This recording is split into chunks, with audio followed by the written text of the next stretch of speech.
the impermanence of the beings living in it. From the summit of the highest heaven to the very depth of hell, there is not a single being who can escape death. As the letter of consolation says, have you ever, on earth or in the heavens, seen a being who was born but never died, or heard that such a thing had happened, or even suspected that it might? Everything that is born is bound to die. Nobody has ever seen or heard of anyone in any realm, even in the realm of the gods, who was born but never died. Nobody even doubts whether a person will die or not. It is a certainty.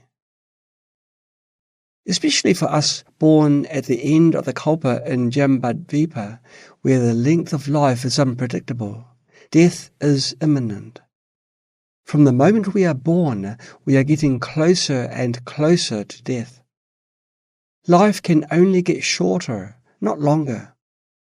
Inexorably, the Lord of Death approaches us like the shadow of a mountain at sunset, never pausing for an instant. Nobody knows when and where they will die. We cannot guarantee that we will not die tomorrow, tonight, or even in the next breath. Our lives are impermanent. No one can determine when and where they will die. No one knows whether they will pass away tomorrow, tonight, or even in the next breath. No matter how intelligent and knowledgeable you are, you dare not assert, I will definitely not die now. At most, you might speculate, perhaps I will not die now. You cannot provide an irrefutable reasoning that states, I will definitely not die now because of such and such reasons. Therefore, the Pratyekabuddhas Sutra says, the ghost of impermanence arrives unexpectedly. The grim reaper never makes appointments with anyone. He often comes unexpectedly and ends our lives. Speaking of disasters, many people lost their lives in this year's mudslides. What a sudden calamity. In the past, a person who prepared to commit suicide stood on the rooftop of Peking University for a whole day. Just as someone was passing by on a bicycle or walking, that person happened to jump and ended up killing the passer-by. The passer-by was simply walking, but killed by the person jumping off the building. What a small probability. Therefore, our lives are impermanent. No one knows when they will die. Death can happen at any moment. There are so many factors that can cause death, while there are so few factors that can cause life. Some people choke to death while eating. Some people laugh to death. Some people slip and fall to death. Some people's clothes get hooked by a biker and perish. There are too many cases of sudden deaths. Last year, a beautiful Chinese actress was performing on stage as usual. One morning, at 7 a.m., her father made chicken soup for her. While walking in the living room in slippers, she accidentally slipped, hit her head on a fish tank, and broke it. A piece of the broken glass cut her neck, and she died within 2 minutes. This is a true story. The actress was in her 20s, beautiful and kind-hearted. She often released animals and wrote a blog about it. The day before she passed away, she wrote a blog and was perfectly fine in the evening. Don't think you won't suddenly die just because you are engaging in spiritual practice. Don't assume, I am a practitioner, so I won't die prematurely. It is uncertain. Life is really impermanent. If you are confident about your future through practice, you won't fear death. Otherwise, you will fear death. You don't know where you will go after death. You will become lost. Although we know that we will eventually die, our attitudes to life haven't been affected by the ever-present possibility of dying. We spend our time clinging to and worrying about our livelihood as if we will live forever. We struggle for well-being, happiness, and fame in this lifetime until the Lord of Death suddenly comes wielding his black noose, gnashing ferociously at his lower lip and baring his fangs. Even brave armies, great power, abundant wealth, brilliant eloquence, beautiful charms, and swift horses cannot help us. Even if we were to hide in an impenetrable iron box guarded by hundreds of thousands of warriors with sharp spears and arrows, it would not provide even the slightest protection. Once the Lord of Death puts his black noose around our neck, our face begins to pale, our eyes glaze over with tears, our head and limbs go limp, and we are dragged willy-nilly down the highway to the next life. Death cannot be fought off by warriors, commanded away by the powerful, or bought off by the rich. There is no escape, no hiding place, no refuge, and no one who can save you from it. Neither skillful means nor compassion can prevent it. Once our life has run out, even if the medicine Buddha were to appear, he would not be able to delay our death. Therefore, we should not slip into laziness. Instead, we should sincerely practice the Dharma, which can help us at the moment of death.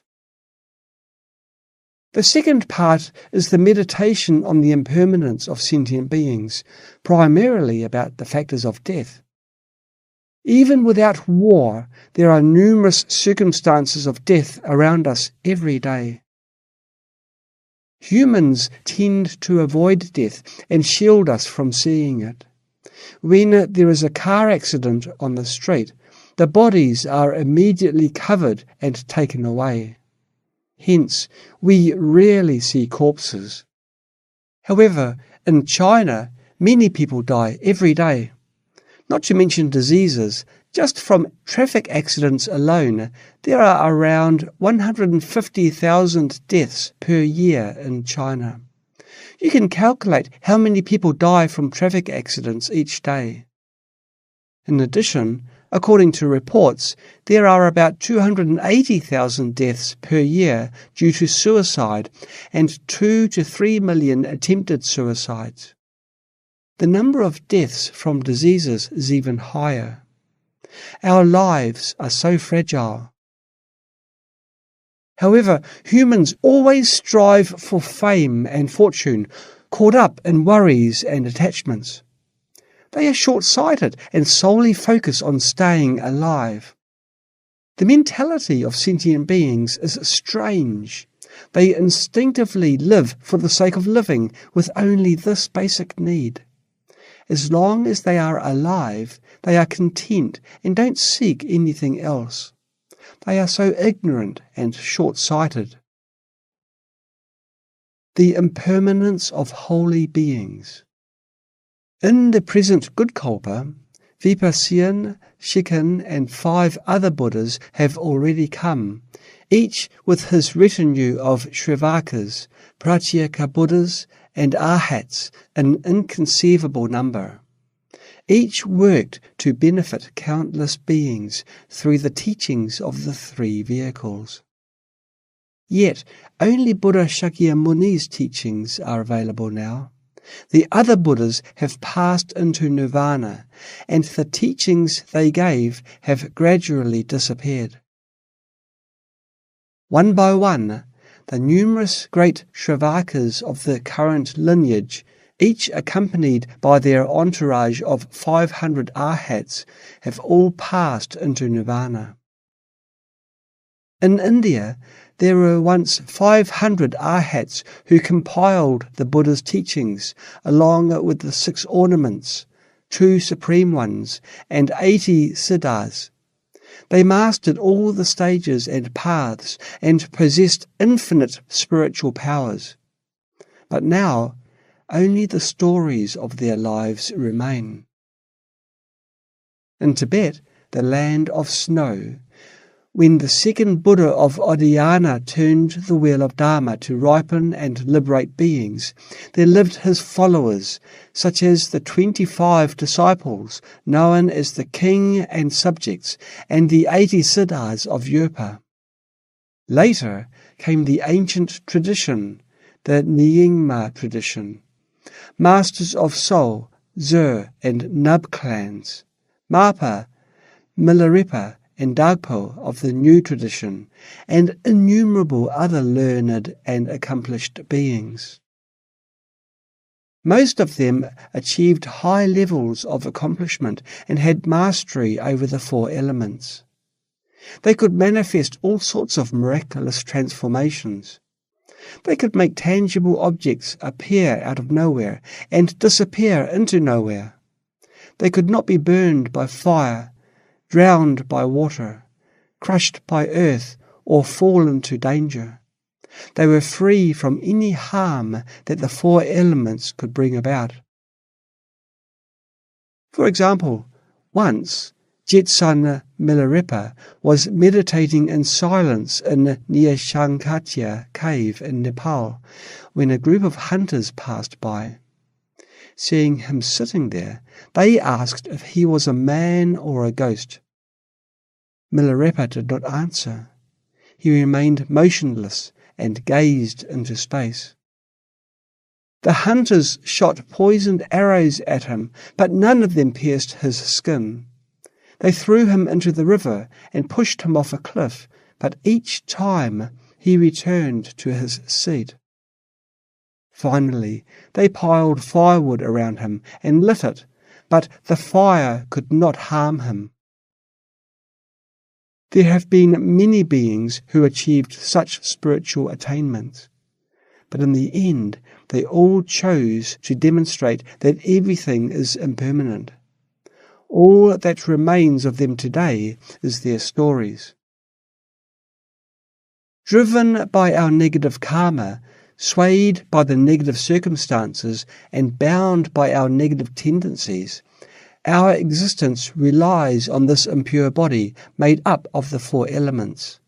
We don't know when and where this illusory body will come to an end. Therefore, from now on, we should diligently cultivate virtue in our body, speech, and mind.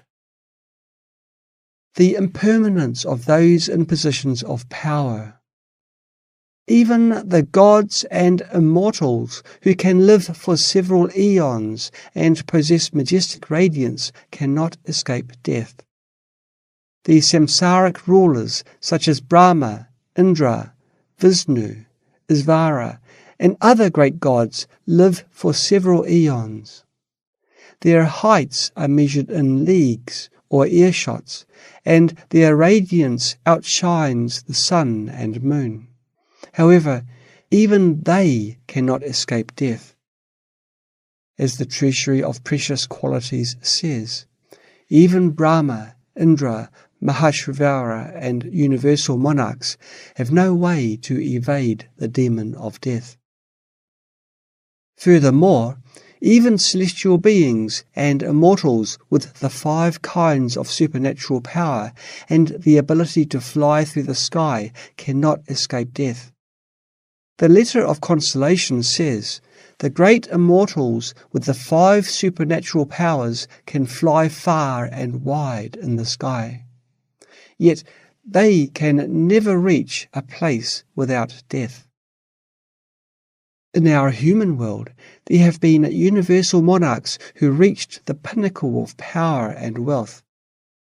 In India, innumerable emperors, starting with Mahasamata, ruled the entire continent. Later, the 3 Palas, the 37 Chandras, and many other rich and powerful kings reigned in eastern and western India. However, none of them remain in the world today. Although they possessed such great power, all that remains of them now are historical records. Reflect on the above teachings. Compared to those past glories, our current homes, possessions, social circles, status, and whatever we value are as fragile as a beehive. Therefore, we should contemplate that these things don't have the slightest permanence or stability. In fact, each of us has been a ruler, be it the king of a small kingdom or a great empire, just at different times. We all have this karmic habit. So what? If a Bodhisattva becomes a king, they can widely propagate the Dharma and benefit sentient beings. The Jataka tales of Shakyamuni Buddha often mention that while practicing the Bodhisattva path, he was born as the king of a small or big kingdom, and even a tiger or lion in the forest. When we see this, we should feel fortunate. Why is that? Because if we cherish this life, cultivate genuine seeds of the Dharma, and never leave the Bodhisattva path in every lifetime, we will have inner freedom. Even though we haven't attained liberation, developing genuine bodhicitta will free us from worries, because no matter what realm we are born into, we will practice the Bodhisattva path. Even though we are junior Bodhisattvas, it doesn't matter. As long as we cultivate the seeds of bodhicitta without deviation and remain unaffected by demons, it will be fine. It is not easy to arouse bodhicitta. We should cultivate renunciation first and then develop bodhicitta. Once we have cultivated renunciation and bodhicitta, even if we haven't attained liberation or profound insights, it doesn't matter. As long as we have renunciation and bodhicitta, it is enough. In this way, we will never stray from the Bodhisattva path life after life. No matter what realm we are in, we will work for the benefit of sentient beings. At this point, we should be quite free. Whether in the animal, human, or celestial realm, whether we are a king or a beggar, we can be joyful. Even if we are beggars, we can be happy and carefree, like Hong Qigong.